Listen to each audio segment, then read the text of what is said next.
Fue en San José del Palmar, Chocó.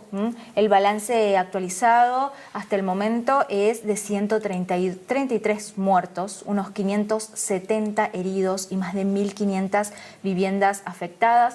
Por supuesto, además de daños en la infraestructura, ¿no? En hospitales, sí, en escuelas, en rutas, casas, aeropuertos. El gobierno de Abelardo del Espriella, recientemente asumido, ¿no? Hace muy poquito, declaró el desastre nacional y montó un puesto de mando unificado para coordinar respuesta ante este desastre. Nosotros estamos en comunicación con Carlos Augusto Chacón. Él es abogado y es director del Instituto de Ciencia Política Hernán Echavarría Olózaga en Colombia. Además, Chacón tiene una maestría en Seguridad y Defensa Nacional en Estudios Políticos e Internacionales por la Universidad de Colombia. Augusto, buen día, gracias por su tiempo. ¿Cómo le va? Muy buenos días a ustedes, un gusto saludarlos. Bueno, ¿cómo está Colombia hoy, luego de este terremoto? ¿Cuál es el clima social, ¿no? La situación que se está viviendo allí? Bueno, por supuesto amanecemos de luto, tenemos cientos de víctimas, personas que siguen desaparecidas, que siguen bajo los escombros, con la esperanza de que puedan las autoridades y los organismos competentes encontrarlas. Y por supuesto el gobierno de Abelardo de la Espriella, que a 72 horas de su posesión tiene que enfrentar este enorme desafío para ayudar a reconstruir esas ciudades que están ubicadas al sur del país. Esta situación, bueno, muy conmocionante, como estaba explicando recién Chacón. ¿Qué dicen las autoridades? ¿Qué mensaje han bajado a la población en estas últimas horas? Pues les están explicando todos los protocolos que se están tomando, tanto a nivel nacional como a nivel local. Se está coordinando con las alcaldías y las gobernaciones para poder tener respuesta. Las autoridades a nivel nacional también están coordinando la ayuda que han anunciado organismos multilaterales como el BID, la CAF, el Banco Mundial, el gobierno de los Estados Unidos, etcétera. Han ofrecido ayudas en dinero que seguramente contribuirán a la reconstrucción, y ahora mismo la sociedad colombiana se está movilizando para recoger insumos médicos para poder enviar a los municipios más afectados, que en este momento enfrentan especialmente pues, carencia de estos insumos dada la magnitud de la tragedia. La gente se está movilizando para hacer donaciones en especie, en dinero. Vamos, aquí hay un país que está respondiendo a una tragedia casi que de inmediato. Claro. El gobierno de la Espriella actuó casi que inmediatamente, estableció un puesto de mando unificado. El resto de las autoridades han respondido, y la solidaridad de la gente, insisto, que es muy importante en estas circunstancias. El epicentro, como decíamos, estuvo ahí en la zona de Chocó, ¿no? Que es una de las zonas más postergadas, ¿no? Históricamente de Colombia. ¿Hay alguna diferencia de respuesta en cuanto a los territorios, digo? Claro, digamos, hay unas asimetrías dependiendo del nivel de desarrollo de las ciudades, sí.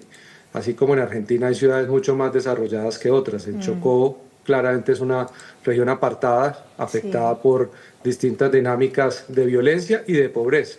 Así que, pues claramente la capacidad de las autoridades locales es distinta. Cali, por ejemplo, es la tercera ciudad de Colombia que tiene cuarta ciudad de Colombia que tiene esta capacidad de respuesta. Manizales. Otras ciudades que son un poco más pequeñas, pues tienen menos disponibilidad de recursos para este tipo de emergencias. Por eso insistía en que la coordinación y el apoyo del gobierno nacional ha sido tan importante para darle a los mandatarios locales los medios que les permita responder ante la tragedia. Usted mencionaba, bueno, que este fenómeno se da justo prácticamente en el comienzo del gobierno, ¿no? Del nuevo presidente. ¿Qué significa en cuanto a desafíos políticos para de la Espriella? Pues básicamente aquí lo que los ciudadanos van a medir es su capacidad de respuesta, su capacidad de atender la emergencia rápidamente. Y creo que después de los últimos 4 años que pasaron con el anterior gobierno, que seguramente se hubiera dedicado a dar discursos de quién era responsable del terremoto, si el cambio climático, el capitalismo, etcétera, de la Espriella inmediatamente se fue a responderle a la gente, estar con la gente, a coordinar las acciones de las distintas agencias. Hemos visto a los ministros, incluso al vicepresidente, movilizados para ayudar a coordinar esta respuesta inmediata, y sobre todo empezar a planear lo que va a ser la reconstrucción. Atender a las víctimas en este momento es fundamental, dotar a los organismos de socorro de los medios, pero inmediatamente vendrá la reconstrucción. Claramente esto es un hecho sobreviniente. El presidente tendría la posibilidad de declarar la emergencia por ser un hecho sobreviniente. Eso le daría también unas facultades legales en medio de una transición muy compleja, porque el gobierno también se encontró, así como dijo el presidente argentino en su momento, no hay plata. Bueno, el presidente de la Espriella también se encontró un país sin recursos, con huecos fiscales enormes, y pues esto de alguna manera le permitiría tomar algunas medidas para paliar esta crisis.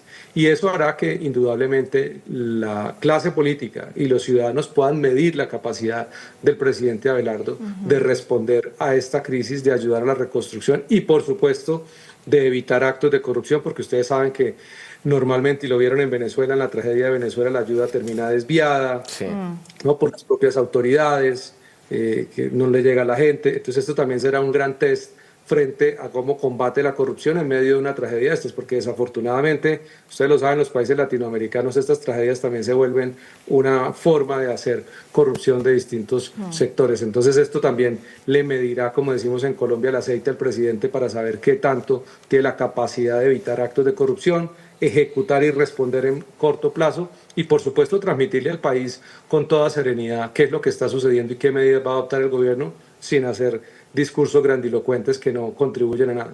Chacón, este tipo de fenómenos son habituales en Colombia. No sé si a esta intensidad o cuándo fue el anterior, ¿no?, que se haya registrado. Esto ya lleva hace muchas décadas no teníamos un terremoto de esta magnitud.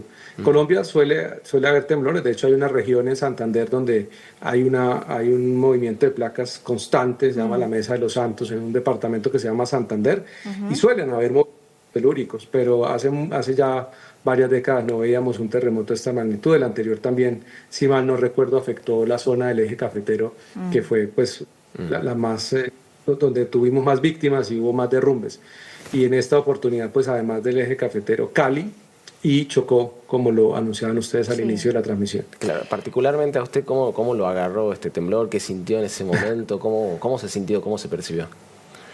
Pues yo estaba entrando a una universidad a dictar una conferencia y al principio pensé que era que yo me estaba mareando, porque sentí que me estaba como moviendo y pensé que era que me estaba mareando, pero cuando ya empecé a ver las ventanas de las puertas de vidrio moverse, ahí entendí que lo que estábamos experimentando era un temblor. Claro. Tengo entendido que desde 1999 que existe allí en Colombia el Servicio Geológico Colombiano, que opera a través de redes, ¿no?, de estaciones en tiempo real para poder prevenir, no sé si prevenir, pero mantener alerta, ¿no?, de estos terremotos.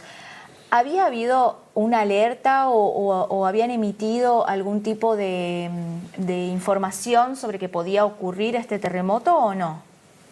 Que yo tenga conocimiento, no. Digamos, hoy en día ustedes lo saben, lo que se ha acostumbrado en años recientes. El último temblor fuerte que hubo fue justo el día del atentado de Miguel Uribe.